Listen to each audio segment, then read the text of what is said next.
இன்னைக்கு இந்தியாவோட சுதந்திர தினம். 79 ஆண்டுகளா சுதந்திர காற்றை சுவாசிச்சு முடிச்சுட்டு 80வது ஆண்டுக்குள்ள நம்ம போயிட்டு இருக்கோம். காலையில நம்ம போட்ட வீடியோல நிறைய பேர் கேட்டிருந்தாங்க, ஏன்பா சுதந்திர தினத்துக்கு ஒரு விஷ் கூட பண்ணல, என்ன அந்த அளவுக்கு பெரிய ஆயிட்டேன்னு சொல்லக்கூடிய வகையில் சில கமெண்ட்ஸ் என்னால் பார்க்க முடிஞ்சது. அப்படியெல்லாம் ஒன்றும் கிடையாது. ஆக்சுவலாக அது நீங்கள் ஒரு நாள் முன்னாடி பார்த்துருக்க வேண்டிய வீடியோ. ஆனால் பவர் கட் தொடர்ந்து இங்கே மழை பெஞ்சிட்டு இருந்தனால நீங்கள் காலையில் அந்த வீடியோ பார்க்குற மாதிரி ஒரு சூழல் உருவாயிடுச்சு. ஸோ அதுக்கப்புறம் வர வேண்டிய வீடியோவில் சில விஷயங்களை பேசலாம் நினச்சோம். ஆனால் அதுக்கு முன்னாடியே அந்த வீடியோ பப்ளிஷ் பண்ண வேண்டிய ஒரு கட்டாயம் ஏற்பட்டுச்சு. ஸோ இன்னைக்கு சுதந்திர தினம் எல்லாரும் செலிப்ரேட் பண்ணி முடிச்சிருப்பீங்க. இன்னைக்கு இந்தியா முழுக்க பல இடங்களில் மூவர்ண கொடி ஏற்றப்பட்டிருக்கும். அது சம்மந்தப்பட்ட பல நிகழ்ச்சிகள் நடந்திருக்கும். ஸோ இன்னைக்கு நம்ம என்ன பண்ண போறோம்னா, இந்தியாவுக்கு ரொம்ப முக்கியமான ஒரு விஷயம், சவுதி, துருக்கி, பாகிஸ்தான் இந்த 3 நாடுகளுக்கு நடுவில் கையெழுத்தாகி இருக்கக்கூடிய ஒரு ஒப்பந்தம். அதை நம்ம சில நாட்களுக்கு முன்னாடியே ஒரு வீடியோவை பார்த்துட்டோம். ஆனால் இப்போ நிறைய பேர் கேள்வி கேட்டது என்னன்னா, ஏன்பா பாகிஸ்தான் கிட்ட இருக்கக்கூடிய நியூக்ளியர் வெப்பன்ஸ் இந்த 2 நாடுகளுக்கும் செக்யூரிட்டி கொடுக்கும். அப்படி இருந்தும் இந்தியாவுக்கு எதிராக இந்த கூட்டணியில் இருக்கக்கூடிய நாடுகள் ஒரு முடிவை எடுக்கிறதுக்கு தயங்குவாங்களான்னு சொல்லி ஒரு கேள்வியை கேட்டிருந்தாங்க. ஸோ அதை பற்றின ஒரு டாபிக் நீ எடுத்தால் கரெக்டாக இருக்குன்ற மாதிரி தோணுச்சு. ஸோ இந்த வீடியோவில் அந்த ஒரு டாப்பிக்கை தெளிவாக பேச போகிறோம். உண்மையிலேயே இந்த ஒரு டிஃபென்ஸ் பேக்டை இந்தியா நினச்சா எந்த அளவுக்கு இன்ஃப்ளூயன்ஸ் பண்ண முடியுன்றது. ஸோ வாங்க வீடியோக்குள்ளே போயிடலாம். நான் உங்கள் அக்கே தம்புக் வழங்கும் டிபி ட்ரெண்டிங்ஸ்.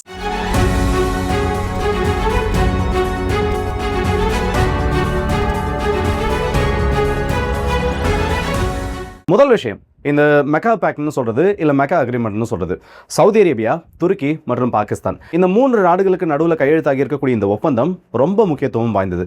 காரணம் என்னன்னா, எல்லாம் இருக்கக்கூடிய ஒரு நாட்டுக்கு பாதுகாப்பு இல்லை, பாதுகாப்புக்காக ஆயுதங்களை உருவாக்கிட்டு இருக்கக்கூடிய நாடுக்கு சரியான ஒரு கஸ்டமர் இல்லை.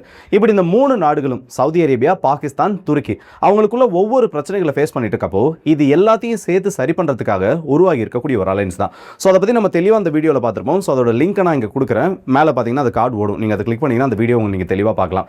ஆனால் அப்படி இருந்தாலும் இந்தியாவுக்கு இது எந்த வகையில் செக்யூரிட்டி த்ரெட்டாக மாறுன்றதை நம்ம இன்னும் நிறைய பேர் அதை புரிஞ்சுக்கலன்றது கமெண்ட்ஸை பார்க்குறப்ப என்னால் தெரிஞ்சது. ஏன்னா ஒரு தரப்புல இருக்கவங்க, அதாவது கமெண்ட்ஸ்ல ஒரு செட் ஆஃப் பீப்புள் என்ன சொல்றாங்கன்னா, இந்த அக்ரிமெண்ட்டை இந்தியானால ஈஸியா இன்ஃப்ளூயன்ஸ் பண்ண முடியும்ன்றாங்க. இன்னொரு தரப்புல என்ன சொல்றாங்கன்னா, இந்த ஒரு அக்ரிமெண்ட் சைன் பண்ணப்பட்டிருக்கிறதுனால மிடில் ஈஸ்ட்ல இந்தியாவோட இன்ஃப்ளூயன்ஸ் குறையுன்ற மாதிரி சொன்னாங்க. அப்ப இதுல எது உண்மை, அதை நம்ம பார்க்க வேண்டிய கட்டாயம். அதுக்கு தான் இன்னைக்கு இந்த வீடியோ நம்ம உருவாக்கி இருக்கோம். சரி, ஓகே. இப்போ இந்த டிஃபென்ஸ் அக்ரிமெண்ட்டோட ஒரு முக்கியமான நோக்கம் நாட்டோ ஸ்டைலில் செக்யூரிட்டி கேரண்டியை கொடுக்கணுன்றது. ஆனால் இந்த 3 நாடுகளுமே இன்னும் ஒரு நாட்டின் மீது தாக்குதல் நடத்தப்பட்டா அத்தனை நாடுகளும் ஒன்னா சேர்ந்து வரணுன்றதை உறுதிப்படுத்தல, ஓப்பனா அனௌன்ஸ் பண்ணல, அந்த ஃப்ரேம் ஒர்க்ன்றதையும் வெளியிடல. இப்போ நாட்டோட ஆர்டிகல்லாம் நீங்க தேடி பார்த்தீங்கன்னா ஒவ்வொன்றுத்தையும் என்ன பண்ணியிருக்காங்கிறத ஓப்பனா அவங்க வெளியிட்டிருப்பாங்க, பப்ளிக் டொமைன்ல அது இருக்கும். ஸோ இந்த நாடுகள் அதை வெளியிடாதனால இப்போ வரைக்கும் நாட்டோ ஸ்டைலில் கலெக்டிவ் செக்யூரிட்டி கேரண்டி, அதாவது ஒரு நாட்டின் மீது நடத்தப்படக்கூடிய தாக்குதல் அத்தனை நாடின் மீதும் நடத்தப்படக்கூடிய தாக்குதல் அவங்க கன்சிடர் பண்ணல. அது தெளிவா தெரியுது. அப்போ இந்தியா இதை இன்ஃப்ளூயன்ஸ் பண்றதுக்கு என்னெல்லாம் சான்ஸ் இருக்கு? ஒரு நாட்டை அடிச்சா 2 நாடு வரணும்னு அவசியம் இல்லை. ஆனா நமக்கு பிரச்சனை பாகிஸ்தான் கூட மட்டும்தான். இப்ப நாளைக்கு மீண்டும் பாகிஸ்தானோடு ஒரு யுத்தம் ஏற்படக்கூடிய சூழல் வந்துச்சுன்னா இல்ல ஃபியூச்சர்ல கண்டிப்பா அதுக்கான பாசிபிலிட்டிஸ் இருக்கு. அப்படி இருக்கப்போ சவுதி இந்தியாவை எந்த வகையில் ப்ரெஷர் பண்ணுவாங்க? துருக்கியை பற்றி நம்ம பேச வேண்டாம், ஏன்னா டைரெக்டாக அவங்க பாகிஸ்தானுக்கு சப்போர்ட் பண்ணுவாங்க, வெப்பன்ஸ் கொடுப்பாங்க.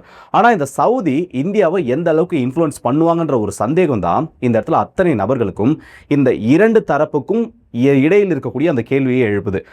இந்தியா இன்ஃப்ளூயன்ஸ் பண்ணணும்னு சொல்றவங்களுக்கும் சரி, இல்லை சவுதி இன்ஃப்ளூயன்ஸ் பண்ணணும்னு சொல்றவங்களுக்கும் சரி, அந்த முதல் தொடக்க புள்ளியே இந்த சவுதியோட இன்ஃப்ளூயன்ஸ் எந்த அளவுக்கு இருக்குன்றதா. அப்போ சிம்பிளா ஒரே வார்த்தையில் சொல்லணும்னா, சவுதி நினைச்சா பாகிஸ்தானோட ஏற்படக்கூடிய பிரச்சனையில இந்தியாவை ஒரு படி பின்னாடி நிக்க வைக்க முடியுமா? ஏமா அந்த மாதிரிலாம் சண்டை போடாதீங்க. எப்படி அமெரிக்கா, இன்னும் சிம்பிளான டேர்ம்ஸ்ல சொன்னா, இப்போ அமெரிக்கா பண்ணக்கூடிய அந்த நாட்டமத்தனம் வரை சவுதியால பண்ண முடியுமான்றது மட்டும்தான் இந்த இடத்துல இருக்கக்கூடிய ஒரு கேள்வி. ஆனா இந்த கேள்விக்கு பதில் நான் சொல்றதை விட சில டேட்டாஸை நான் உங்ககிட்ட கொடுக்குறேன். அப்படி கொடுக்குறப்போ யார் இந்த இடத்துல யாரை இன்ஃப்ளூயன்ஸ் பண்ணுவாங்கிறத கடைசியில் நீங்களே புரிஞ்சுப்பீங்க, இல்லை நீங்களே அதை கமெண்ட்ஸில் சொல்லுங்கள். முதல்ல இந்த 3 நாடுகள் இருக்காங்கல்ல, அந்த 3 நாடுகளுக்கு தனிப்பட்ட பிரச்சனைகள் இருக்குது. அதனால அவங்க அந்த ஒரு அலையன்ஸை உருவாக்கியிருக்காங்க. ஸோ அது அந்த நாடுகளோட பிரச்சனை. ஆனால் இப்போ இந்தியா எப்படி இந்த இடத்துல கேம் சேஞ்சராக இருப்பாங்க, ஒரு முக்கியமான கேம் பிளேயராக இருப்பாங்க. இன்றைக்கி நாடுகளுக்கு பணம் அவசியம். அந்த பணத்தை எப்படி எல்லாம் அடையலாம்? ஒவ்வொரு நாடும் அவங்களோட நாட்டோட கரன்சியை அச்சடிக்கலாம், இல்லை அமெரிக்கா சார்பாக இருக்கக்கூடிய நாடுகள் அமெரிக்கா கிட்ட இருந்து அந்த பணத்தை வாங்கலாம். ஆனால் அந்த பணத்துக்கு வேல்யூன்றது அவங்க செய்யக்கூடிய ட்ரேட்னாலையும் அந்த நாட்டுக்கிட்ட இருக்கக்கூடிய கோல்டு ரிசர்வ்ஸ்னாலையும் அந்த நாட்டோட ஒட்டுமொத்த எக்கானமிக் வேல்யூஷனை பொறுத்து தான் அந்த நாட்டோட கரன்சிக்கான மதிப்பு இருக்கு. இன்னைக்கு டாலர் டாமினேட் பண்ணிட்டு இருக்கலாம். அப்போ டாலருக்கு எதிராக ஒரு கரன்சியோட வேல்யூன்றது இதை பேஸ் பண்ணி தான் ஃபிக்ஸ் பண்ணப்படுது. அப்படி இருக்கப்போ இந்தியாவோட வர்த்தகம் இப்போ சொல்லியிருக்காங்கல்ல, பாகிஸ்தானுக்கு எதிரான ஒரு பிரச்சனை வரப்போ சவுதி நம்மளை இன்ஃப்ளூயன்ஸ் பண்ணுவாங்கன்னு. அதுக்கெல்லாம் வாய்ப்பு சுத்தமாக கிடையாது. காரணம் என்ன தெரியுமா? மிடில் ஈஸ்ட்ல ஆல்ரெடி இந்தியாவுக்கு ஏகப்பட்ட இன்ஃப்ளூயன்ஸ் இருக்கு. அதுல முக்கியமான ஒன்று என்னன்னு பார்த்தோன்னா, காம்ப்ரஹென்சிவ் எக்கானமிக் பார்ட்னர்ஷிப் CEPA மற்றும் UPA இன்டகிரேஷன். இதுல UAEயும் இந்தியாவும் ட்ரேட் பத்தி 100 பில்லியனுக்கும் அதிகமான ஒரு அக்ரிமெண்ட்ன்றது இந்த ரெண்டு நாடுகளுக்கும் நடுவில் இருக்கு. நம்ம நாட்டில் பயன்படுத்தக்கூடிய UPA அந்த இடத்துல இன்ட்ரோடியூஸ் பண்ணுறது, அந்த நாட்டுக்கும் நம் நாட்டுக்கும் நடுவில் பல வர்த்தகங்களை உருவாக்குறது, நம்ம நாட்டில் தயாரிக்கக்கூடிய ஆடை பொருட்கள், உணவுப் பொருட்கள் இதை அவங்களுக்கு ஏற்றுமதி பண்ணுறது, அவங்க கிட்ட இருந்து எண்ணெயை வாங்குறதுன்னு சொல்லி UAEக்கும் நமக்கும் இந்த 100 பில்லியன் மதிப்பிலான அந்த ட்ரேட் அக்ரிமெண்ட் நமக்குள்ள இருக்கு. இது பாகிஸ்தானோட பொருளாதாரத்தோட நீங்க கணக்கு பண்ணி பார்த்தனா அவங்க ஒட்டுமொத்த பொருளாதாரத்தில் 1/3 பங்கு இந்த ட்ரேட் அக்ரிமெண்ட்டோட வேல்யூ மட்டுமே. சரி, இது கூட வேண்டாம். IMECன்னு சொல்லி ஒரு முக்கியமான ட்ரேட் காரிடாருக்கான அந்த பேச்சுவார்த்தைகள் போயிட்டு இருக்கு. இந்த IMECனா என்னன்னு பார்த்தோன்னா, இந்தியா, மிடில் ஈஸ்ட் மற்றும் யூரோப் எக்கானமிக் காரிடார். இதுல சைனாவோட பெல்ட் அண்ட் ரோட் இனிஷியேட்டிவ் மாதிரியே இந்தியா கவுண்டருக்கு உருவாகி இருக்கக்கூடிய ஒரு எக்கானமிக் காரிடார் தான் இது. இதுல UAE, சவுதி, யூரோப் இது எல்லாத்தையும் இணைக்கக்கூடிய வகையில் ஒரு ட்ரேட் ரூட்டா ரொம்ப முக்கியமான ஒரு ப்ராஜெக்டா, எக்கானமிக் ப்ராஜெக்டா இது உருவாகிட்டு இருக்கு. இந்தியாவோட மும்பை துறைமுகத்திலிருந்து கப்பல்கள் மூலியமா சரக்குகளானது எடுத்து செல்லப்பட்டு UAEல இருக்கக்கூடிய துறைமுகங்கள் அது இறக்கி, அதற்கப்புறமா UAEல இருந்து சவுதி அரேபியாவுக்கு ரயில்கள் மூலயமா அனுப்பி, அதுக்கப்புறமா UAEல இருந்து சவுதி அரேபியா வழியா ஜார்டன் வழியாகவும் இஸ்ரேலோட ஹைஃபா துறைமுகம் வரைக்கும் ரயில்வே மூலமா, ரயில்வே கண்டெய்னர்கள் மூலமா இந்த பொருட்கள் அனுப்பி ஹைஃபா துறைமுகத்திலிருந்து கிரீஸில் இருக்கக்கூடிய துறைமுகத்துக்கு கப்பல்கள் மூலமா அனுப்பி இந்தியாவையும் ஐரோப்பாவையும் இணைக்கக்கூடிய ஒரு முக்கியமான ஒரு திட்டம் தான். இந்த திட்டத்தோட ஒட்டுமொத்த பட்ஜெட் பாகிஸ்தானோட பொருளாதாரத்தை விட பல மடங்கு அதிகம். ஸோ இந்த மிடில் ஈஸ்டில் இந்தியாவோட இன்ஃப்ளூயன்ஸ் எந்த அளவுக்கு இருக்குது, அதுவும் வரக்கூடிய ஃபியூச்சர் திட்டங்களில் எந்த அளவுக்கு இதில் இருக்குன்றது தெரியும். அப்போ இதையெல்லாம் தாண்டி இந்தியாவுக்கும் பாகிஸ்தானுக்கும் ஒரு பிரச்சனை வரப்போ சவுதி அரேபியா இந்தியாவை இன்ஃப்ளூயன்ஸ் பண்ணுறதுக்கான வாய்ப்பு இருக்குன்னு இன்னும் நீங்கள் நினச்சிட்டு இருக்கீங்களா? சரி, ஓகே, இதில் கூட உங்களுக்கு நிறைய பேருக்கு டவுட் இருக்கலாம். இதெல்லாம் ஃபியூச்சர் ப்ராஜெக்ட்ஸ் தானப்பா. அதுலேயும் குறிப்பாக சொல்லணும்னா சவுதி அரேபியாவில் ஆயில் அல்லாத பொருளாதாரத்தை நோக்கி ஃபியூச்சரில் ஆயில் எந்த அளவுக்கு இருக்குன்றது தெரியாது. அப்போது கச்சா எண்ணெய் தவிர்த்த ஒரு பொருளாதாரத்தை உருவாக்குறதுக்கான முயற்சிகளில் ஈடுபட்டிருக்காங்க. அதில் இந்தியா ஏற்றுமதி செய்யக்கூடிய பொருட்களுக்கு வேணால் வருங்காலமானது இருக்கலாம். ஆனால் சவுதி அரேபியா கிட்டேருந்து இந்தியா வாங்கக்கூடிய பெட்ரோலியம் ப்ராடக்ட்ஸ் குறையிறப்போ இது எந்த வகையிலான லாபத்தை சவுதிக்கு கொடுக்கும்னு சொல்லி நிறைய பேருக்கு சந்தேகமானது உருவாகலாம். அப்போ அந்த சந்தேகம் போகணும்னா எந்த அளவுக்கு இந்த மிடில் ஈஸ்டில் இருக்கக்கூடிய நாடுகள் பைலேட்ரல் ட்ரேட்ஸை இந்தியாவோட பண்ணுறாங்கன்னு நம்ம எடுத்து பார்க்குறப்போ அதற்கான பதில் கிடைக்கும். அப்படியும் இல்லையா, ஆயில் அல்லாத பொருளாதாரத்தை உருவாக்குறப்போ இந்தியாவும் சவுதி அரேபியாவும் சேர்ந்து எந்த அளவுக்கு ஃபியூச்சர் அக்ரிமெண்ட்ஸை போட்டிருக்காங்கன்றதை பார்க்குறப்போ அதற்கான ஒரு பதில் நமக்கு கிடைக்கும். இதை இன்னும் சிம்பிளான டேர்ம்ஸில் சொல்லணும்னா, UAEக்கும் யுனைடெட் அரப் எமிரேட்ஸ்க்கும் இந்தியாவுக்கும் நடக்கக்கூடிய அந்த பைலேட்டரல் ட்ரேட் ஆனது 90 பில்லியன், இரண்டு தரப்புக்கும் இடையில நடக்கக்கூடிய வர்த்தகம். ஆனால் அதுவே பாகிஸ்தானுக்கும் UAEக்கும் நடுவில் நடக்கக்கூடிய அந்த வர்த்தகமானது வெறும் 3-4 பில்லியன் தான். சவுதி அரேபியாவுக்கும் இந்தியாவுக்கும் நடுவில் நடக்கக்கூடிய வர்த்தகம் ஒட்டு மொத்தமாக 50 பில்லியன். இந்த 50 பில்லியன்ல 30-35 பில்லியன் நம்ம அவங்க கிட்ட இருந்து க்ரூட் ஆயிலை இம்போர்ட் பண்றது மற்றும் எண்ணெய் சம்பந்த பொருட்கள், ஃபெர்டிலைசர்ஸை இம்போர்ட் பண்றது. மீதம் இருக்கக்கூடிய 10-15 பில்லியன் இங்க இருந்து நம்ம உணவுப் பொருட்களை ஏற்றுமதி பண்றது, ஜவுளி பொருட்களை ஏற்றுமதி பண்றது, எண்ணெய் வித்துக்களை ஏற்றுமதி பண்றது, ரிஃபைன் பண்ண ப்ராடக்ட்ஸை ஏற்றுமதி பண்றதுன்னு சொல்லி சரிபாதி அளவுக்கு நம்ம இங்க இருந்து நம்மளோட பொருட்களை அவங்களுக்கு ஏற்றுமதி பண்ணிட்டு இருக்கோம். இதை இன்னும் ஃபியூச்சரை மையப்படுத்தி சவுதி அரேபியாவும் இந்தியாவும் சேர்ந்து உணவுப் பொருட்களுக்கான பல பில்லியன் டாலருடைய அந்த வர்த்தக ஒப்பந்தங்களையும் கையெழுத்திருக்காங்க.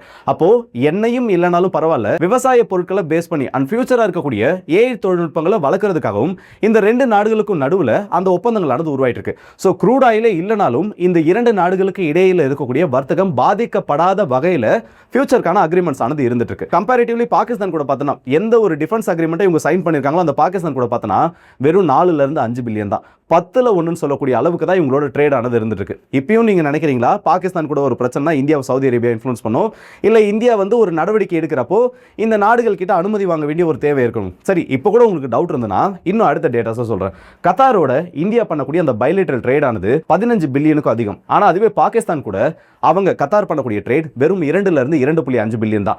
ஓமனை பொறுத்த வரைக்கும் 12 பில்லியனுக்கும் அதிகமான ட்ரேட் நடந்துட்டு இருக்கு. ஆனா பாகிஸ்தான் கூட கம்பேர் பண்றப்போ அது வெறும் 1 பில்லியன் தான்.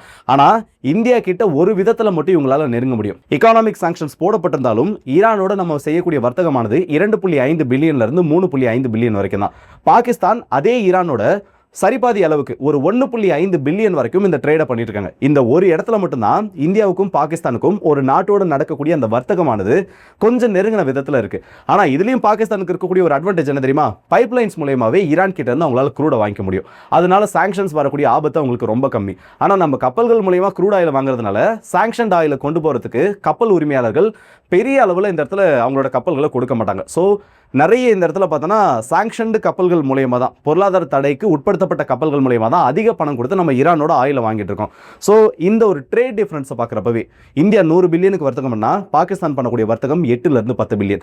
இந்தியா 50 பில்லியனுக்கு வர்த்தகம் பண்ணால் பாகிஸ்தான் பண்ணக்கூடிய வர்த்தகம் 3 to 5 பில்லியன். இந்த அளவுக்கு ட்ரேட் பேலன்ஸ் இருக்கப்போ இந்தியா மாதிரி ரொம்ப முக்கியமான வர்த்தகம் உடைய நாடு. சரி விடுங்க, இதெல்லாம் வந்து ஒவ்வொரு நாட்டு கூட நம்ம கூட பிரித்து பேச வேண்டாம். இந்தியாவோட டோட்டல் எக்கானமி ஜிடிபி ஆனது 3.9 ட்ரில்லியன், பாகிஸ்தானோடது வெறும் 370 பில்லியன் தான். அதுவே இந்தியாவோட ஒட்டுமொத்த குளோபல் ஆனுவல் ட்ரேட் G18 சொல்லுவாங்க, இது 1.6 ட்ரில்லியனுக்கும் அதிகம். இந்த 1.6 ட்ரில்லியன்ல 825 பில்லியனுக்கும் அதிகமான மதிப்புடைய பொருட்களை நம்ம ஏற்றுமதி பண்ணிட்டு இருக்கோம். பேரலா நீங்க பாகிஸ்தான் கூட கம்பேர் பண்ணீங்கன்னா அவங்களோட ஒட்டுமொத்த ட்ரேடே, அவங்களோட ஒட்டுமொத்த எக்கானமியே 370 பில்லியன் தான். அண்ட் ஓவரால் ட்ரேடும் மற்ற நாடுகளோட நடக்கிறது வெறும் 90 to 100 பில்லியன் தான். ஸோ பவர்ஃபுல்லான ஒரு மார்க்கெட், பவர்ஃபுல்லான ஒரு எக்ஸ்போர்ட்டர், பவர்ஃபுல்லான ஒரு இம்போர்ட்டர், உலகத்தோட மிகப்பெரிய ஒரு குளோபல் கன்சியூமர், உலகத்தோட மிகப்பெரிய ஒரு ஆயில் கன்சியூமர், உலகத்தோட மிகப்பெரிய ரிஃபைன்டு பெட்ரோலியம் ப்ராடக்ட்ஸை ஏற்றுமதி பண்ணக்கூடிய ஒரு நாடு. இந்த மாதிரி இத்தனை டேக்லைன் இருக்கப்போ இந்த ஒரு பார்ட்னரை எதிர்த்து, அதுவும் அவங்களோட முக்கியமான சில அக்ரிமெண்ட்ஸை ஃபியூச்சரை பேஸ் பண்ணி, சவுதியோட பொருளாதாரமே எண்ணெயை வச்சுதான், அந்த எண்ணெயை தவிர்த்து உருவாக்கப்பட வேண்டிய ஒரு பொருளாதாரத்தை உருவாக்குறதுக்காக கையெழுத்திட்டு இருக்கக்கூடிய ஒரு நாட்டை எதிர்த்து சவுதினால இன்ஃப்ளூயன்ஸ் பண்ண முடியும்னு இப்பயும் நீங்கள் நினைக்கிறீங்களா? ஸோ இதில் பதில் உங்களுக்கு புரிஞ்சிருக்கும்னு நினைக்கிறேன். சிம்பிளான ஒன்று தான், இந்தியா மாதிரி ஒரு மார்க்கெட்டை எந்த ஒரு நாடும் இழக்கிறதுக்கு தயாராக மாட்டாங்க. அண்ட் இன்னைக்கு இந்தியாவோட பாப்புலேஷன் அதில் ரொம்ப முக்கியமான ஒரு அட்வான்டேஜை நமக்கு உருவாக்கி கொடுத்துருக்கு. அண்ட் ஃபியூச்சரில் ஸ்கில்டு லேபர்ஸை அவங்க நாட்டுக்கு கொண்டு போகிறதுலேருந்து, மிடில் ஈஸ்டில் பார்த்தோன்னா ஓவரால் எம்ப்ளாயீஸில் ப்ளூ காலர் ஜாப்ஸை பொறுத்த வரைக்கும் 70% to 80% வரைக்கும் இந்தியர்கள் மட்டும்தான். ஸோ அந்த அளவுக்கு அந்த இடத்துல இந்தியர்களுக்கான அந்த லேபர்ஸ்க்கான தேவை இருக்குது. இது வந்து லேபரோட கேட்டகரியில் மட்டும்தான். இன்னும் வர்த்தகம், முதலீடு, இந்தியாவோட பணக்காரர்கள் அந்த நாட்டில் செய்யக்கூடிய முதலீடு, அதன் மூலமா வரக்கூடிய வருவாய், அந்த நாடுகளில் இந்திய அரசாங்கம் செய்யக்கூடிய முதலீடுன்னு சொல்லி இதெல்லாம் அடுத்த கட்டத்தை நோக்கி போகும். அப்படியெல்லாம் இருக்கப்பவும் இந்தியாவை இவங்களால இன்ஃப்ளூயன்ஸ் பண்ண முடியும்னு நீங்கள் நினைக்கிறீங்கன்னா அதுக்கான காரணங்களை எனக்கு சொல்லுங்கள். ஸோ இந்த இடத்துல உங்களுக்கு ஒரு முடிவு கிடச்சிட்டு இருக்கும், இல்லை அதுக்கான பதிலும் தெரிஞ்சிட்டு இருக்கும். அதை மறக்காம கமெண்ட் செக்ஷன் சொல்லுங்கள். இன்றைக்கி இந்த டாபிக் பேசுறது கரெக்டாக இருக்கும்னு நினைக்கிறேன். ஏன்னா 2 நாட்களாகவே இதை பற்றின அதிகமான கமெண்ட்ஸ் என்னால் பார்க்க முடிஞ்சது. எப்படி வந்து சவுதி அரேபியா அவ்வளோ பெரிய ஒரு நாடு, அதுவும் பாகிஸ்தானை எதிர்த்து அவங்க இந்தியாவை கூட ஆதரவாக செயல்பட்டுருவாங்களா, அப்படி இல்லைனா இந்தியா பாகிஸ்தான் போர் உருவாகிறப்போ அந்த இடத்துல இந்தியாவுக்கு சப்போர்ட்டாக இருந்துருவாங்களான்னு சொல்லி. ஸோ இதெல்லாம் பார்க்குறப்போ பதில் என்னத்தி உங்களுக்கே தெரிஞ்சிருக்கும். அப்படி இதுவும் இல்லையா, இன்னும் சிம்பிளரான டேர்ம்ஸில் சொல்லணும்னா பாகிஸ்தான் பணத்தை எதிர்பார்த்து இருக்கக்கூடிய ஒரு நாடு, இந்தியா பணத்துக்கு வியாபாரம் பண்ணுறதுக்கு காத்திருக்கக்கூடிய ஒரு நாடு. இது ரெண்டுத்துக்கும் வித்தியாசம் இருக்குது, அது உங்களுக்கு புரிஞ்சிருக்கும்னு நினைக்கிறேன். ஸோ இதை பற்றி உங்களோட கருத்துக்கள்னு சொல்லி மறக்காம கமெண்ட் செக்ஷனில் சொல்லுங்கள். சுதந்திர தினம் இனிதே நிறைவடைந்தது. ஸோ போன வீடியோவில் சொன்னது தான் நான் திரும்ப இந்த வீடியோலையும் சொல்கிறேன். இந்த காலகட்டத்தில் நாட்டுப்பற்றுனா என்ன, அதுக்கு பின்னாடி இருக்கக்கூடிய கட்சிகளோட ஆதரவு என்னன்னு சொல்லி புரிஞ்சிக்க முடியாத ஒரு சூழலானது இருக்குது. நாட்டுப்பற்றுன்னு சொன்னால ஒரு கட்சியோட தொடர்பு படுத்தி நீ அவன் தானே, நீ இவன் தானே கேட்கக்கூடிய ஒரு சமூகம் தான் இன்றைக்கி இருந்துட்டு இருக்கு. நான் திரும்ப சொல்கிறேன், நாட்டுப்பற்று வேற, கட்சி பற்று வேற. கட்சிகளுக்கு அப்பாற்பட்டது, ஜாதிகளுக்கு அப்பாற்பட்டது, மதங்களுக்கு அப்பாற்பட்டது, மொழிகளுக்கு அப்பாற்பட்டது தான் நாட்டுப்பற்று. இது புரிஞ்சுப்பீங்கன்னு நினைக்கிறேன். ஸோ இதை பற்றி உங்களோட கருத்துக்களும் என்ன சொல்லி மறக்காம கமெண்ட் செக்ஷனில் சொல்லுங்கள். ஸோ அடுத்த வீடியோ சந்திப்போம். அதுவும் விடுபடுது உங்கள் ஆர்கே.